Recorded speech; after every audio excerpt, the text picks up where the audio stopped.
Ga wasu fina-finan Indiyan Hausa na musamman daga kamfanin Sultan mai ran ƙarfe, na gaba kuma Hakimi, sannan da akwai Soja, Ayya Sultan, Gugan ƙarfe, Kafaffe. Kada dai in cika ku da surutu.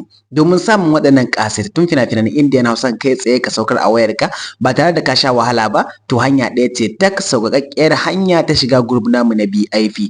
Group wanda ake biyan kuɗi a shiga domin samun fina-finan Indiyan Hausa daga kowane kamfani da ka sani. Algaita ne, Sultan, Yusuf Zamani, Al Hussein, Dillop, Mega, Fikira, duk wani kamfani da ka sani yana fassara fina-finan Indiyan Hausansa. To muddin ka zo ka biya kuɗin ka shiga wannan group ɗin, za ka shiga da samun fassarorin Indiyan Hausa kala-kala, kowanne kala kake so. Sannan yanzu haka da a ce kana cikin group namu, daga gefen wannan fastocin za ka ga sunayen fina-finan nan a jere, kowanne da sunansa da megansa da kibiyansa. Daga ka dangwala wannan kibiyan za ka ga fim ɗin ya juya ya sauka kan wayarka, za ka iya zuwa kuma ka tura ma duk wanda kake so ka tura ma. Don haka ina 'yan downloading, ina masu kallon ɗaya-ɗaya, wannan damar taku ce.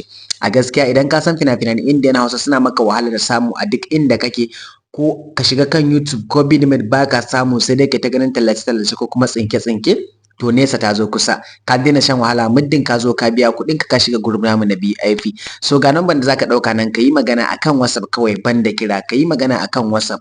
In ma ka yi kira an ɗaga dai kan WhatsApp za a ce ka shiga. Ka yi magana akan WhatsApp ka ce kana son shiga group namu na BIP, group da ake samun fina-finan Indiyan Hausa kowanne kala. Za a tura maka da tsarika suke, ka biya 'yan kuɗinka sannan a mazga number ka a cikin wannan group ɗin.